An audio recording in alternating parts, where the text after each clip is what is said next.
라이프스타일 칼럼니스트 정우성입니다. 오늘은 제가 질문을 하나 드릴게요. 여러분은 벤틀리가 어떤 차라고 생각하세요? 벤틀리 하면 떠오르는 단어가 혹시 뭐예요? 럭셔리? 디자인? 드림카? 아마 오늘 이 영상을 보시는 분들은 벤틀리에 대한 인상 자체가 굉장히 많이 바뀌실 수 있어요. 마음속에 있는 드림카 순위, 벤틀리가 바로 1위로 등극하는 거죠. 벤틀리는 레이스카입니다. 지금 살 수 있는 모든 벤틀리의 DNA에는 자동차 레이스가 아주 굉장히 깊이 자리 잡고 있어요. 역사적으로도 숱한 기록을 세웠고 세상에서 가장 빠른 자동차로 벤틀리를 꼽던 시절도 있었습니다. 그 기록이 다 역사로 남아있고 그대로 브랜드의 DNA에 각인돼 있어요. 딱 하나만 살펴볼게요. 벤틀리가 가장 두각을 나타냈던 레이스의 이름 바로 24시간 르망 내구 레이스입니다. 낯선 분도 있을 거예요. F1 레이스는 알아도 24시간 르망 내구 레이스는 좀 그럴 수 있죠. 하지만 전혀 어렵지 않습니다. 이름 그대로예요. 프랑스 르망이라는 도시에서 24시간 동안 레이스를 하면서 순위를 다투는 겁니다. 이 레이스에서는 차가 빠른 것만으로는 어림도 없습니다. 튼튼해야죠. 아주 작은 볼트와 너트 단위의 부품들까지 24시간에 달하는 레이스가 진행되는 동안 아주 튼튼하게 버텨줘야 돼요. 게다가 르망 24시간 내구 레이스 트랙은 트랙과 공도가 섞여 있습니다.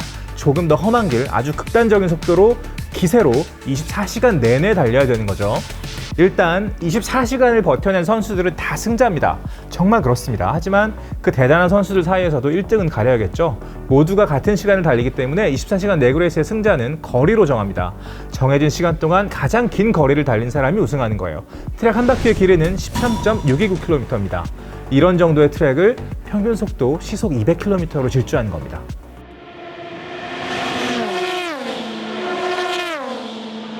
24시간 르망 내구 레이스, 바로 벤틀리의 역사에서 빼놓을 수 없는 레이스의 이름입니다. 정말 숱하게 우승했거든요. 첫 출전은 1923년이었어요. 르망 24시간 내구 레이스의 역사가 시작된 것도 1923년입니다. 벤틀리는 르망 내구 레이스가 시작하자마자 출전한 거죠. 자, 그러면 어떤 차로 출전했을까요? 바로 벤틀리 3리터였습니다. 벤틀리 창업자 월터 오웬 벤틀리가 벤틀리 모터스를 창업한 게 1919년 10월이었어요. 벤틀리 3리터를 완성해서 프로토타입 테스트를 마쳤던 게 1920년. 고객 인도를 시작했던 건 1921년 9월. 그러고 나서 바로 1923년에 24시간 르망 내구 레이스에 출전한 겁니다. 정말 굉장하지 않습니까? 창업자의 의지를 우리가 다시 한번 살펴볼 필요가 있습니다. 사실 24시간 내구 레이스가 처음 출전한 레이스는 아니었습니다. 1922년에는 인디애나폴리스에서 열린 500마일 레이스에 출전해서 13위를 기록했어요. 지금은 인디 500으로 유명한 바로 그 레이스입니다. 500마일, 그러니까 약 805km를 시속 300km가 넘는 속력으로 질주하는 대회예요. F1 그랑프리, 르망 24시간 내구 레이스와 함께 세계 3대 레이스로 꼽힙니다. 그런 대회에 차 만들자마자 나간 거죠. 이거 진짜 멋있는 사람이에요. 하지만 1923년에 벤틀리 3리터로 르망 레이스 출전했을 때는 사실 좀 자신이 없는 상태였던 것 같아요. 이거 안 되겠는데 아무래도 우리 차는 저런 압박을 24시간 동안 견뎌낼 수 있도록 설계된 차는 아직 아닌 것 같아. 뭐 이렇게 얘기했다 그래요. 근데 이거 약간 완벽주의자의 걱정 같은 거였죠. 엄청 잘 달렸거든요. 첫 출전에서 4위를 기록합니다. 게다가 새로운 랩 레코드까지 세웠어요. 한 바퀴를 가장 빨리 달린 자동차가 된 거죠. 이때 진짜 얼마나 기뻤을까요? 말하자면 벤틀리의 3리터는 창업자이자 불굴의 엔지니어 월터 오웬 벤틀리의 예상 자체를 한층 뛰어넘는 그런 내구성과 스피드를 이미 갖춘 채로 완성이 돼 있었던 거예요. 자, 이제 자신이 좀 붙었겠죠. 1924년 바로 우승합니다.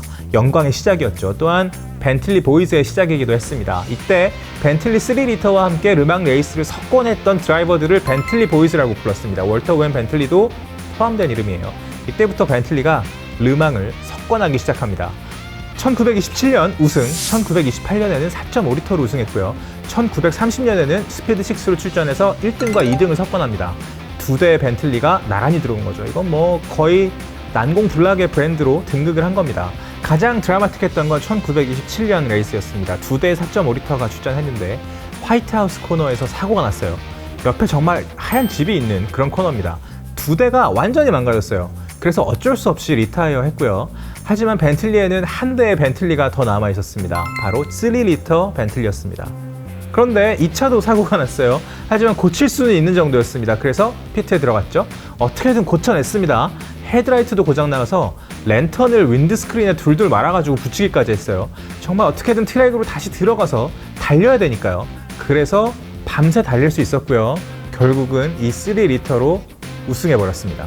축하 파티는 런던 사보이 호텔에서 열렸습니다. 이 자리에는 벤틀리 3리터 상처투성이었던 그 레이스카도 함께 했습니다. 건배사를 이렇게 했다고 해요. 이 자리에 반드시 있어야 하는 그 누군가를 위하여. 건배사와 동시에 3리터가 연회장으로 홀 안으로 들어왔고요. 그 자리에 있었던 모든 사람들이 기립박수로 이 자동차를 맞이했다고 합니다. 영광의 상처를 치유하고 공유하는 벤틀리 보이스의 정말 멋지고 사려 깊은 방식이죠. 이렇게 드라마틱한 초창기 24시간 레그레이스의 역사를 가진 벤틀리 다시 르망으로 돌아왔던 건 2001년이었습니다. 이때 출전한 레이스카는 EXP 스피드 8이었습니다. 거의 양동이로 들이붓다시피 비가 오는 그런 악천 속에서 벤틀리의 결과는 3위. 하지만 2년 후 2003년에는 EXP 스피드 8으로 출전해서 다시 한번 영광의 우승을 차지합니다. 바로 이런 겁니다. 한 브랜드의 DNA라는 건 이런 식으로 새겨지고 이어지고 발전하는 거죠. 창업자 월터 오웬 벤틀리는 애초에 벤틀리를 뒷짐지고 타는, 뒷자리에서 애흥하는 그런 자동차로 만들고 싶은 생각이 전혀 없었어요. 압도적으로 달리고 어떤 상황에서 무슨 일이 있어도 버텨낼 줄 알고 끝내 승리하는 자동차로 만들고 싶었던 겁니다. 상처투성이라도 절대 포기하지 않고 승리를 자축할 땐 예의와 재치를 갖춰서 축하하는 브랜드가 바로 벤틀리입니다. 그래서 지금 우리가 살 수 있는 벤틀리의 성능들을 한번 보세요. 벤테이가 4.0 V8 최대 출력 550마력, 최대 토크 78.5, 시속 100km 가속 성능 4.5초입니다. 플라잉 스퍼의 최고 출력은 550마력, 최대 토크는 78.5kgm고요. 시속 100km 가속 성능은 4.1초입니다. 컨티넨탈 GT도 플라잉 스퍼랑 거의 비슷한 성능이죠. 이런 차를 어떻게 뒷좌석에만 탈 수 있겠습니까? 운전석에 앉아서 느껴야죠. 힘도, 핸들링도, 서스펜션도, 소리도 느끼면서 타는 겁니다. 참고로 벤틀리 모델 중에서 뮬산 아시죠? 2020년에 마지막으로 생산됐고 단종된 모델인데요. 오랫동안 벤틀리의 기함 역할을 했던 차죠. 이 이름도 르망 24시간 레그레이스에서 따온 겁니다. 레이스가 열리는 라사르트 서킷에 뮬산 스트레이트라는 구간이 있거든요. 이 서킷에서 최고 속도가 나오는 구간입니다. 평균 시속 330km. 바로 그 이름에서 따온 겁니다. 벤틀리 아르나지도 마찬가지예요. 아르나지 코너에서 따온 이름입니다. 자, 이제 벤틀리의 레이싱 DNA가 아주 깊이 각인되어 있다는 사실 잘 아시겠죠?